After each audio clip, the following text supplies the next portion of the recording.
The Wet Bandits here. Holiday cheer, far and near, family sounds in the background. Want to give everybody an update. It's a pretty crazy time right now in the Cookout Tray League, and I'm Scalone going for his unprecedented fifth title in 12 seasons, or actually 5 in the last 8.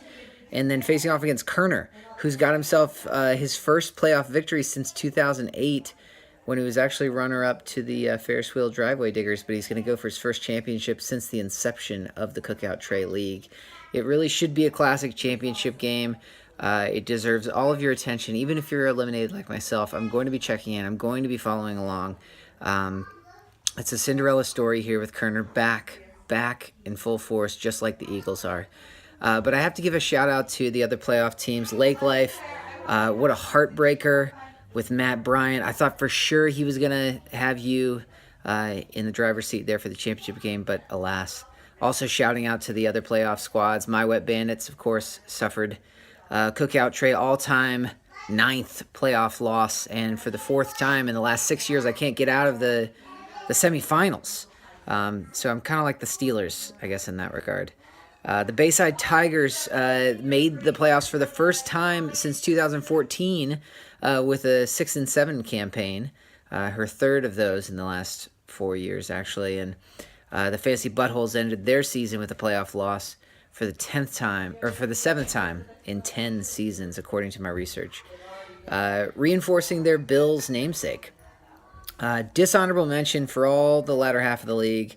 Let's start with Night Moves, who logged their 4th consecutive losing season.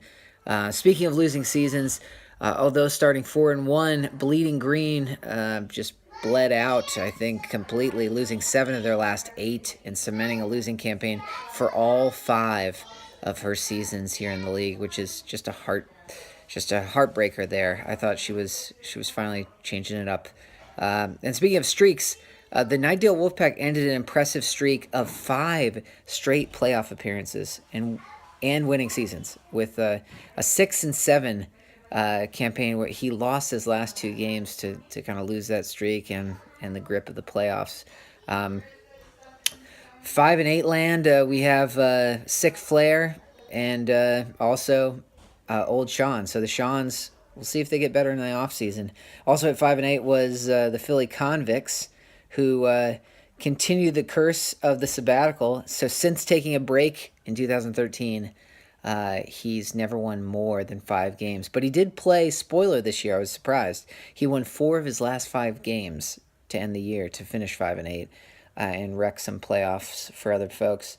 All in all, it was a great season, and one where you deserved more updates, I'm sure, and I sincerely apologize for that. I was mostly kind of holding out for Scalone to pay me, and then he did in late November, and then I just got lazy. So now it all comes down to this. Scalone has chirps of retirement here. We're not sure what's going to happen with that. I say he should stay. We need a good league villain. We need one that, has some championships we can all be jealous of. Those are the types of people we need. The people like Scalone. We need people like new and old Sean. All of you play an important part. I'm excited to see how this all ends and to see you all at the draft. Just like this year, it was great. The podium will be back. I'll be tallying now to the half penny, so we'll make sure that everybody pays up as well. Thanks to all who have paid through Venmo and other means. I'm assuming everybody has. I'm going to go back and look at some point here when it comes to dishing the money out. So good luck to you, Kerner. Good luck to you, Scalone. And thank you to everyone here. A few things that we did talk about was at the last draft was having an auction, going to an auction for the draft, so we'll be looking at that. Also, given the popularity of the chat here in the messenger between the folks, considering maybe a switch to Yahoo where they have chat enabled for the whole league, so we can kind of vote on that as well, and maybe at the next draft, wherever that may be. It doesn't have to be here; it could be anywhere. All right, guys, less than 5 minutes. Merry Christmas to all, and to all, good night.